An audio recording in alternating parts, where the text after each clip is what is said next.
Pour ce troisième exercice, on dispose d'un réseau plan par réflexion.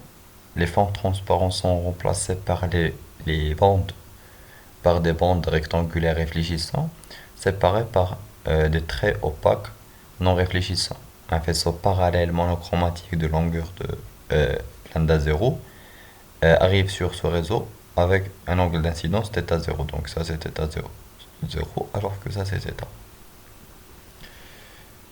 Établit la relation entre les angles θ et θ0 en faisant intervenir un nombre entier quelconque K, repérant les directions dans lesquelles se trouve la lumière réfléchie.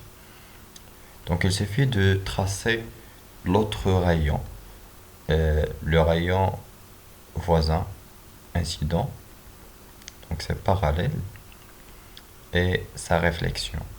Il va se réfléchir aussi parallèle.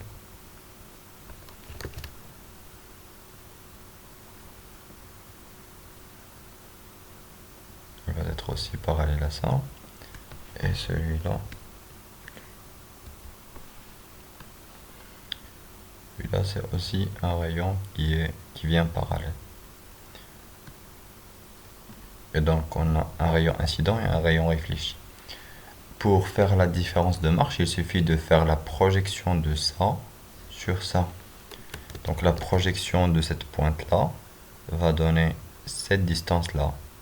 C'est la distance delta 1. Alors que pour l'autre, la projection du bleu sur le rouge, pour la partie réfléchie, on aura delta 2.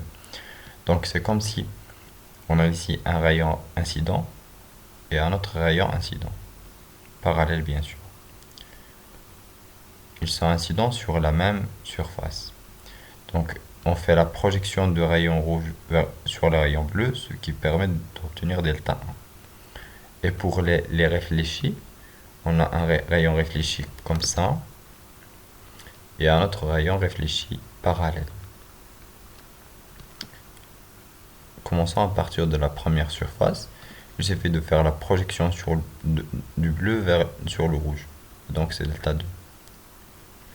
Pour la différence de marche, on peut dire que c'est delta 1 moins delta 2. Ou delta 2 moins delta 1, c'est la même chose. Pourquoi on a un moins ici? Car là, on a fait la projection du rayon rouge sur le rayon bleu, alors que là, on a fait le rayon bleu sur le rayon rouge. Donc on a changé de couleur, c'est pourquoi on a un moins. Et pour les angles, cet angle-là qu'on a ici, l'angle qu'on a ici, c'est l'angle θ. Donc on a ici un angle θ0 et donc ici on a un angle θ0. Et donc alors que cette distance-là, c'est le A, c'est le pas. Donc on peut dire que c'est égal au pas fois sinus de θ0. Alors que l'autre, c'est la même chose. On peut dire que ça, c'est θ. Donc c'est le θ qu'on a ici. Ça, c'est θ0.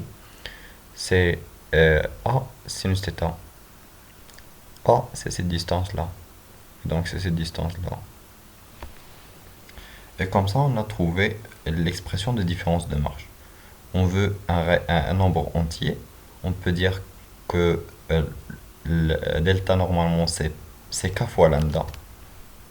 Si on veut obtenir des interférences localisées, des interférences constructives, on doit remplacer delta par k fois lambda. K, c'est l'ordre.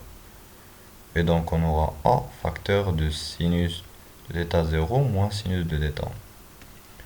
On peut même inverser ça, dire que ça c'est moins, ça c'est plus, donc ça c'est moins, ça c'est plus. Donc on aura ici un moins et plus.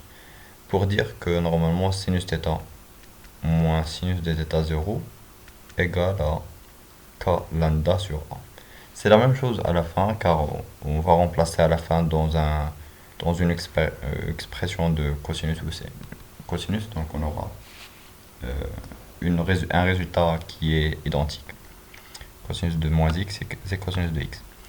Dans la deuxième question, on envoie sur incidence θ0 égale à 30 degrés un faisceau parallèle de lumière blanche, déterminer les longueurs d'onde qui sont réfléchis dans la direction du faisceau incident, sachant que le réseau comporte 1000 traits par millimètre. Donc le 1000 traits par millimètre va donner 1. Ici, la lumière blanche signifie que lambda, c'est entre 400 et 800 nanomètres. Et on cherche à déterminer lambda, qui sont réfléchis.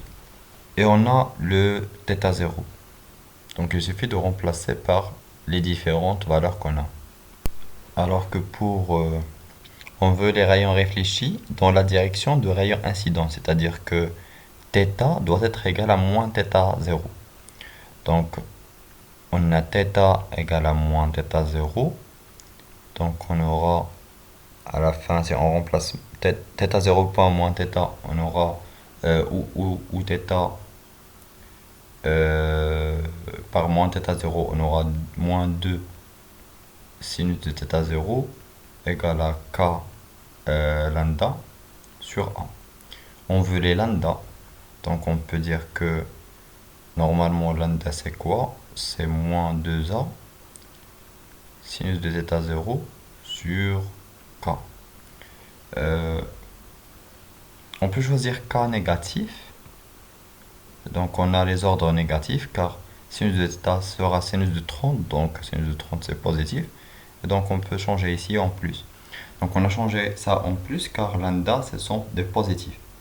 K c'est un entier, c'est pourquoi on peut dire que normalement c'est k peut être positif ou négatif. Donc si on veut parler seulement sur les cas positifs, on peut changer le signe par plus. Et donc maintenant on peut remplacer pour chaque valeur de k. On peut dire que pour k égale à 1 par exemple, donc normalement c'est moins 1, mais la valeur est absolue égale à 1. Pour k égale à 1, on aura lambda égale à 2a. Donc pour a, on peut calculer a à partir de ça. Donc normalement a c'est 1 sur 1000 millimètres. Et donc c'est 1 micromètre. Donc c'est 2 micromètres, donc c'est 2 10 moins 6, sinus de 30 sur 1. Donc on peut calculer ça. Sinus de 30 fois 2, donc c'est 1, c'est 10 moins 6. C'est 10 moins 6, donc c'est 10 moins 6 mètres. Donc c'est 1000 nanomètres. Donc c'est infrarouge. Ce n'est pas visible. Pour K égale à 2, valeur absolue bien sûr, on aura lambda égale à 2 10 moins 6 sinus de 30. Ici c'est oui, c'est 2 fois. Donc c'est 2000 sur 2. Normalement c'est 1, car c'est sinus de 30 c'est sinus de 30 c'est 0,5, donc c'est 1000 ici. Pour l'autre cas, on va diviser seulement sur 2, donc c'est 500 nanomètres, et 500 nanomètres normalement c'est visible. Pour k égale à 2, k égale à 3, on peut dire que lambda 3, c'est lambda 2, lambda 1, c'est 2 10 moins 6, toujours sinus de 30 sur 3. Donc il suffit de diviser 1000 sur 3, donc on aura 333 nanomètres. Donc ça, il sort de l'intervalle de notre lumière visible, et donc on aura ultraviolet. C'est ultraviolet, et donc le seul ordre visible, c'est k égale à 2. Pour cette lumière blanche, on aura seulement k égale à 2 qui est visible.